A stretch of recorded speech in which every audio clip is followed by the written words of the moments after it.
Mimicry channel நேர்களுக்கு வணக்கம். நான் உங்கள் சண்மதி இளங்கோவன். இன்னைக்கு நம்ம எங்க வந்திருக்கோம்னு பாத்தீங்கன்னா, ரீசென்ட்டா ஒருத்தங்க ரொம்ப ஃபேமஸ் ஆனாங்கன்னு சொல்லலாம். அது எதனாலன்னா, அத சொல்றதுக்கு முன்னாடி, நமக்கு இப்போ இருக்க இந்த தங்க விலை கேட்டாலே ஹார்ட் அட்டாக்கே வந்துரும் போல அப்படி சரசரன்னு ஏறிட்டு இருக்கு. அப்படி இருக்க சமயத்துல, ஒருத்தங்க அவங்களோட நல்ல மனசுனால அந்த விலையெல்லாம் தாண்டி அத விட பெரிய உச்சத்த தொட்டிருக்காங்க பத்மா அம்மா. அவங்கள தான் நம்ம இன்னைக்கு பார்க்க வந்திருக்கோம். அவங்கள்ட்ட பேசி அவங்கள பத்தி இன்னும் தெரிஞ்சுக்கலாம் வாங்க. இதுதான் அவங்க வீடு. நம்ம வந்து மேல போயிட்டு அவங்கள பார்க்கலாம்.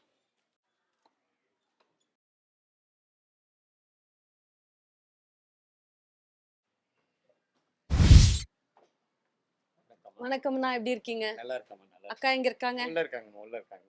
இந்த அம்மா மெத்மாமா உனக்கு ரொம்ப நன்றிம்மா. என்னை இதுவரைக்கும் பார்த்துக்கினதுக்கு. வணக்கம் அக்கா, எப்படி இருக்கீங்க? வணக்கம்மா, நல்லா இருக்கம்மா. ஓகே. உங்கள பத்தி தான் இப்ப ஊர்ல எல்லாரும் பேசுறாங்க. எப்படி இருக்கு? அதாம்மா, எனக்கு ரொம்ப சந்தோஷமா தான் இருக்கு. இருந்தாலும் ஒரு பக்கம் கஷ்டமா இருக்கு எனக்கு. எல்லாருமே கேக்குறாங்க இல்லையா? எனக்கு ஒண்ணுமே புரியல. ஏன்னா திடீர்னு இவ்வளோ பேர் நம்மள விசாரிக்கிறாங்க. அவங்க விட்டுட்டாங்க, எடுத்து கொடுத்தோம், அவ்வளோதான் முடிஞ்சு போச்சு. சிஎம் ஏதோ கொடுத்தாரு, அதோட முடிஞ்சு போச்சு. எல்லாருமே இப்போ எனக்கு போன்ல பாக்குற பழக்கம் இல்லை, போனே கிடையாது. அது இல்லாதால எனக்கு எல்லாரும் பண்ணும்போது எனக்கு ஒரு மாதிரியா இருக்குங்கன்னா, நான் இவ்வளவு பேர் நம்மள வாழ்த்து சொல்றாங்களேன்னு சொல்லி. சந்தோஷப்படுறதா என்ன பண்றதுன்னு தெரியல. கண்டிப்பா கண்டிப்பா. சரி, இதெல்லாம் விட்டுறலாம். ஃபர்ஸ்ட் நம்ம உங்கள பத்தி பேசலாம். சரி. பத்மா அக்கா வந்து எது சொந்த ஊரு? இப்ப வந்து என்ன பண்ணிட்டு இருக்கீங்க? இந்த ஊருக்கு எப்படி வந்தீங்க? அதெல்லாமே. எந்த ஊர் நீங்க? என் சொந்த ஊர் பெங்களூர்மா. பெங்களூர். பெங்களூர். அங்கிருந்து இங்க கல்யாணம் பண்ணிட்டு வந்தேன். 35 வருஷம் ஆகுது இங்க வந்து. இங்க வந்து குடும்ப கஷ்டத்துல வேலைக்கு போக ஆரம்பிச்சேன். நான் வேலைக்கு போய் 21 வருஷம் ஆகுது. அப்பா அம்மா எல்லாம் என்ன வேலை பண்ணிட்டு இருந்தாங்க? நீங்க ஒரே பொண்ணா? இல்ல, நாங்க நிறைய பேரு எல்லாம் இறந்துட்டாங்க. அப்ப நடுவுல இறந்துட்டாங்க. இப்ப 2 பேர் தான் இருக்கோம். உங்களுக்கு எத்தனை பசங்க, என்ன படிக்கிறாங்க? எனக்கு 2 பசங்க. பொண்ணுக்கு கல்யாணம் பண்ணிட்டேன். பையன் இது பொண்ணா இருந்தாங்க, வேலை பார்த்துன்னு இருக்காரு, வேலை செய்யறாங்க. பொண்ணு வீட்ல எல்லாம் என்ன சொன்னாங்க? பொண்ணு கட்டி கொடுத்துட்டீங்க. மாப்பிள்ளை வீட்ல எல்லாம் வந்துட்டு அத்தை நீங்க பயங்கர ஃபேமஸ் ஆயிட்டீங்க, அதெல்லாம் சொல்லுவாங்க. அதெல்லாம் சொல்றாங்க. அவங்க மாப்பிள்ளை பேசுறாரோ இல்லையா, பேத்திங்க தான் என்ன விட மாட்டேங்குது. ஸ்கூல்ல எல்லாம் இது பண்ணி விட்டுக்கிறாங்க. ஸ்கூல்ல எல்லாம் HM டீச்சர் எல்லாம் கூப்பிட்டு கேக்குறாங்க, உங்க பாட்டி இப்படி பண்ணிருக்காங்களே அப்படின்னு. நீங்க எந்த வருஷம் வந்து வேலைக்கு சேர்ந்தீங்க? என்ன வேலைக்கு முத சேர்ந்தீங்க?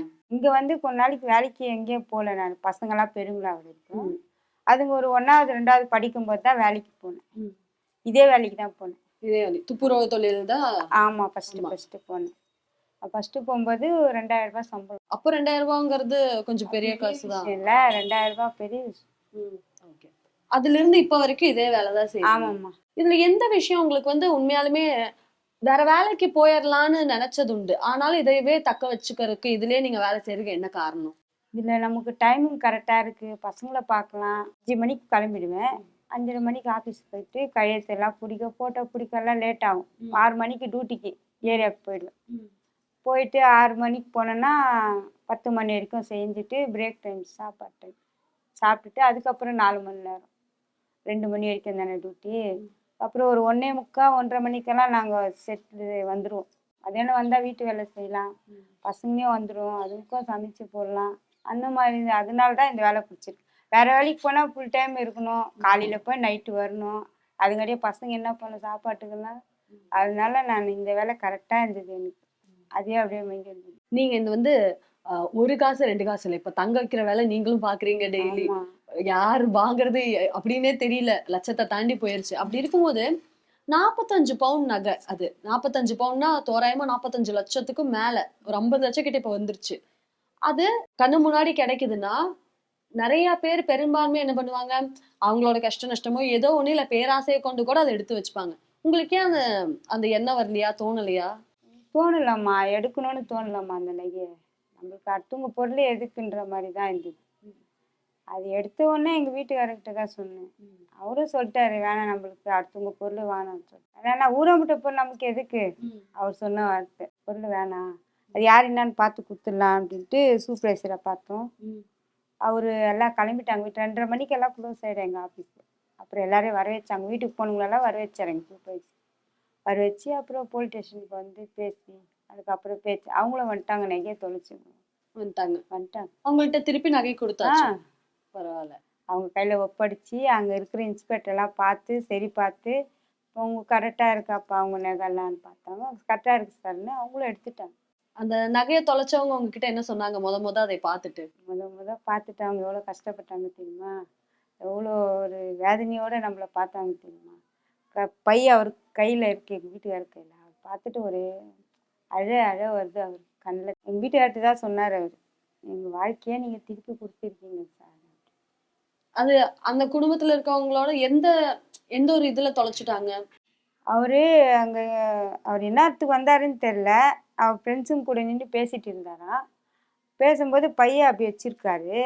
பேசினே இருக்கும்போது ஃபோன் வந்துதான். அவ்வளோதான், அதோட வண்டி எடுத்துன்னு கிளம்பிட்டு பையை விட்டுட்டு.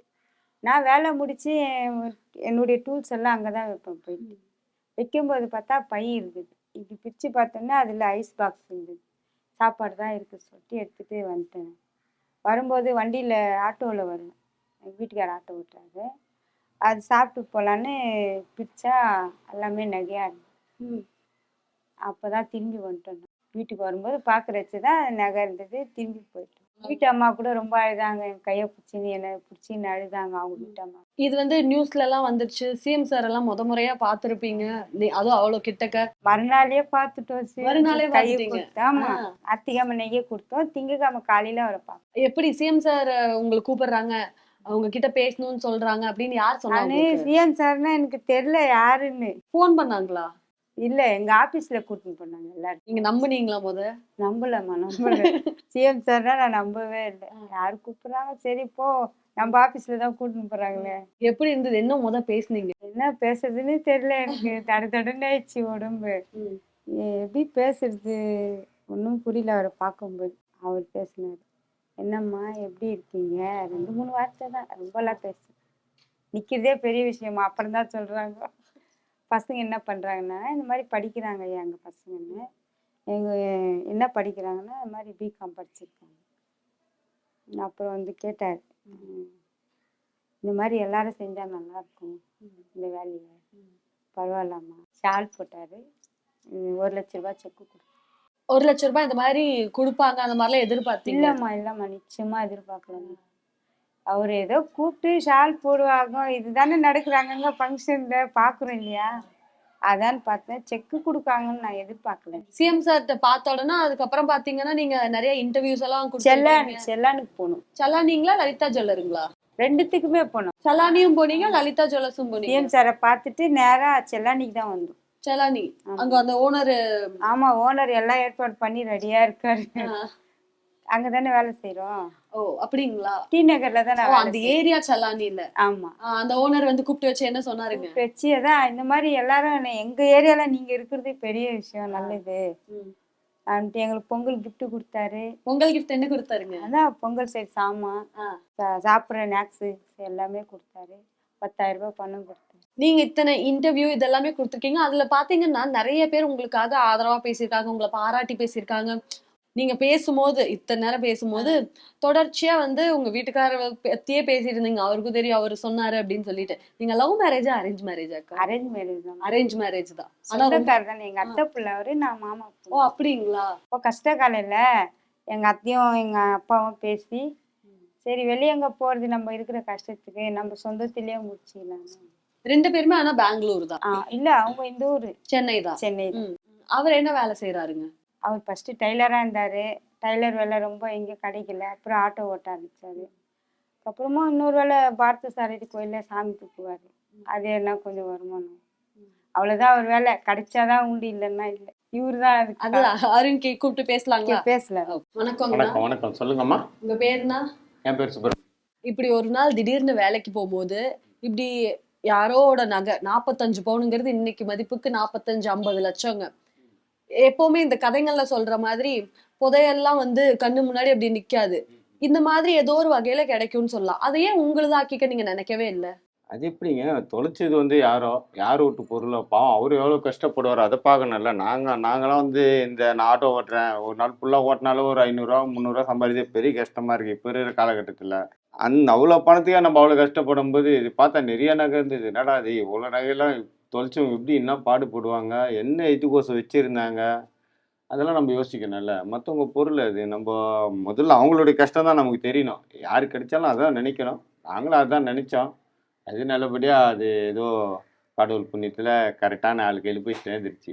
எதுக்காக வச்சுருந்தாங்க, ஏன் தொலைச்சாங்க, இதெல்லாம் எங்களுடைய கேள்வி கிடையாது. எங்களுடைய கேள்வி ஒப்படைச்சோம். அவங்க எங்ககிட்ட ரொம்ப நன்றி சொன்னாங்க. அவங்களும் அவங்க மனைவியும். அவங்க தொலைச்சிருந்தாங்கன்னா அவங்க ரொம்ப கஷ்டப்பட்டுருப்பாங்க. அதான் சொன்னாங்க, எங்கள் வாழ்க்கையே நீங்கள் மீட்டு கொடுத்துருக்கீங்க, ரொம்ப நன்றி சொன்னாங்க. அவ்வளோதான். எல்லார் வாழ்க்கையிலயும் ஒரு இது இருக்கும், தேவை இருக்கும், பணத்தோட தேவைகள் இருந்துட்டே தான் இருக்கும்.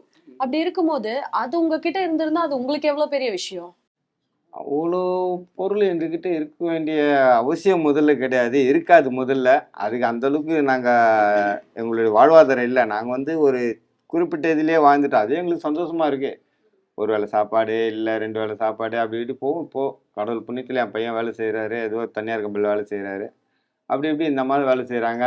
நானும் ஏதோ ஆட்டோ ஓட்டுறேன். இப்போ கொஞ்ச காலமாக எனக்கு ஆட்டோடைய வருமானம் சரியில்லை. மற்றபடி எங்களுக்கு நல்லா குறை இல்லாமல் நல்லா தான் இருந்தோம். சாப்பாட்டுக்கெல்லாம் எந்த பிரச்சனையும் இது வரைக்கும் கடவுள் புண்ணியத்திலையும் உங்களை மாதிரி ஆட்கள் புண்ணியத்திலும் நல்லா இருக்கும். எங்களுக்கு வந்து எந்த குறையும் கிடையாது. இந்த வீட்டுக்கு லீஸுக்கு வந்தோம்.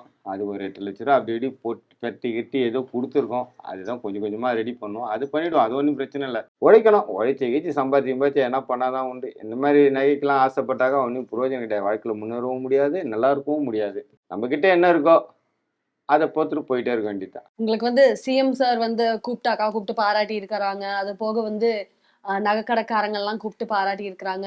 அதெல்லாம் பார்க்கும்போது எவ்வளவு சந்தோஷமா இருக்கு. அவங்களுடைய உள்ளன்றது இப்போதான் எனக்கு ரொம்ப புரியுது. என்னடா இது இவ்வளோ உயர்வான நிலையில் இருக்கிறவங்க எங்களை மாதிரி சாதாரண துப்புரவு பணியாளரை கூப்பிட்டு பாராட்டுறாங்கன்னாக்கா அது வந்து அவங்க மனசுக்கு வந்து கடவுளுக்கு சமமானவங்க அவங்களாம். இந்த பாராட்டு இதெல்லாம் விட்டுருவோம். அக்கா எது பேசினாலும் வந்துட்டு உங்களை வச்சே பேசுறது. எங்க வீட்டுக்காருக்கு தெரியும், எங்க வீட்டுக்காரர் சொன்னார் அப்படின்னே சொல்றாங்க. அக்கானா உங்களுக்கு எவ்வளவு பிடிக்கும். எனக்கு என்ன சொல்றது, எனக்கு வந்து அவங்க தான் மெயின். அவங்க இல்லைன்னா நான் எப்படியோ தடுமாட்டிடுவேன். என்னுடைய வாழ்க்கை வந்து வேற மாதிரி இருந்தது. ஆனால் மூஞ்ச பார்த்தா குடிகார மாதிரி இருக்கேன். நான் குடிக்கிற பழக்கம்லாம் கிடையாது. எனக்கு கொஞ்சம் ஊதாரித்தனமாக இருப்பேன். அப்படி ஒரு காலகட்டத்திலேருந்து அந்த கஷ்ட காலகட்டத்திலேயே அவங்க என்னை கையில் பிடிச்சாங்க. அவங்க கையில் பிடிச்சி என்னை நிற்க வச்சு இப்போ எனக்கு இந்த அளவுக்கு வச்சுருக்காங்க. அது என் மனைவிக்கு வந்து நான் அவங்கள கணவராக இருக்கிறத விட அவங்க என்னுடைய மனைவியாக இருக்கிறது எனக்கு ரொம்ப பெருமையாக இருக்குது.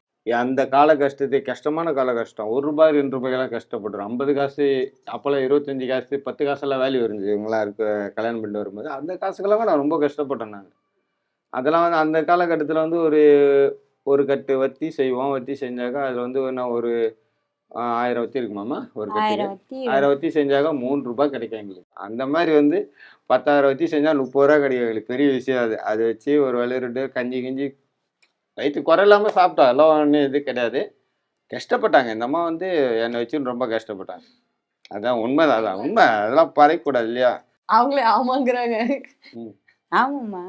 இல்லை உண்மையான விஷயம் தான். இது வந்து நான் என்னடா ஒரு கணவன் மாறாத மனைவி புகழ்ந்து பேசுகிறேன், அதெல்லாம் சும்மா பேசு. உண்மை என்னவோ ஒத்துக்கணும். பூவோடு சேர்ந்து நாரம் மணக்குதுன்னு இந்த அம்மாவால் தான் நான் என்னுடைய இது போயிட்டு இருக்கேன். தவிர அது மனசுக்குள்ளே இருந்து உள்ளேருந்து வந்தது தான், யதார்த்தமாக வரல. இவங்க இன்னும் பல கட்டத்தில் பல விதத்தில் என்னை பார்த்துக்கிட்டாங்க. அப்போ ரொம்ப கஷ்டமான காலகட்டத்தில் பார்த்துக்கிட்டாங்க. அப்போ உண்மையிலேயே இவங்களாம் நன்றி சொல்ல முடியல. இந்த மாதிரி ஒரு சந்தர்ப்பம் கிடைச்சா சொல்லணும்னு பார்த்தேன். அதெல்லாம் வந்து இப்போ அமைஞ்சு போயிடுச்சு. இந்த அம்மா மெத்மாமா உனக்கு ரொம்ப நன்றிமா என்னை இது வரைக்கும் பார்த்துக்கிருக்கு. ஆனால் இவங்க மட்டும் இல்லை, என் பொண்ணு என் பையன் இவங்க 2 பேரும் வந்து என்னை ஒரு குழந்தை மாதிரி பார்த்துக்குவாங்க. ஆக்சுவலா உங்ககிட்ட பேசினதும் இங்க வந்ததும் ரொம்ப சந்தோஷம். எல்லாருமே நல்லா இருப்போம். நாடும் நல்லா இருக்கும்.